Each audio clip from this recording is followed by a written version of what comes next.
Kainday, magandang umaga. Andito po kami sa garden ni Kuya Junior. Kapitbahay namin dito sa baryo. Sobrang luwang po yung kalabasahan niya mga Kainday. Pati sobrang ganda ng saging niya na tinanim, sobrang taba. Ito po yung kalabasahan niya, sobrang luwang. Hindi ko alam kung ilang puno po ito. At saka may nihanda po siyang sitawan, pero hindi pa niya tinitinda din niya, tinatalik-talik. At saka may nakaredy po siyang ampalayahan. Ito po yung pagtataniman niya ng ampalayahan. Hindi pa niya tinanim kasi tag-ulan. Pero nakaredy na yung mga niya. Ito po yung gabi niya na nagtatakway. Sarap ipaksiw. Yan. Ni Kuya Junior na tinanim, sobrang nakikibaghani. Ganito pala pagtanim ng sili kasi yung tinanim ko doon sa garden ko, ang layo ng distansya. Mayroon na akong idea na ganito pala ang gawin. At saka yung okrahan niya. Yung idea na pagtanim ng okra kasi yung okra ko doon sa garden ko, sobrang luwang ng distansya.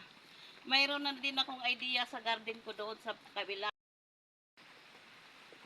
Ay, thank you talaga Kuya Junior. Kami sa tanim mo. Galing daw yan Dinggalan. Galing Dinggalan. Kasi ayaw naman niya sa matubig yan. Ay, gano'n. Ay, hindi pala. Pero yan, nung tag-araw pinapatay. Kasi lang tanim na talungan. Sobrang luwang. Hindi ko alam kung ilang piraso to, pero sobrang dami talaga ang tanim ni Kuya Junior. Kung mamunga na ito, baka binta na si Ate Los. Siya po ang naglalako doon sa baryo ng mga gulay.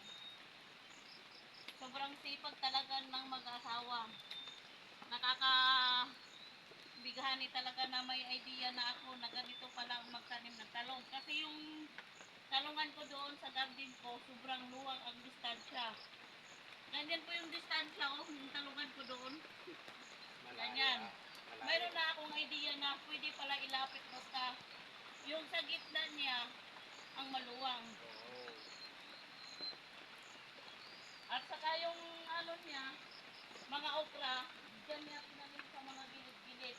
Kasi yung okra, pwede na itanim sa malapit sa mga malilim na lugar.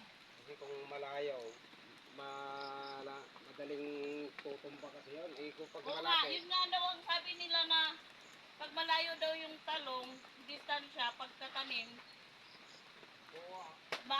matutumba daw sa sobrang hangin. Ay siya pala na ang pagtanim nila malalalapit lang para hindi siya matutumba sa paghangin.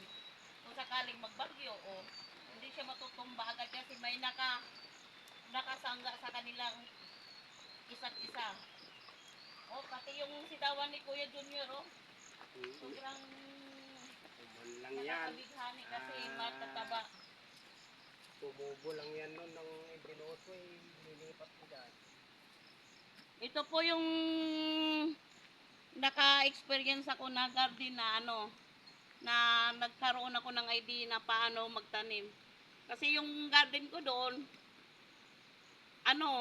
sobrang talaga, hindi magkapareha ang technique kasi sa kanya maganda sa akin. Paano pa? Wala pang experience na paano magtanim ng Bye mga Kainday. Umuulan na po dito. Yung cellphone ko nababasa na.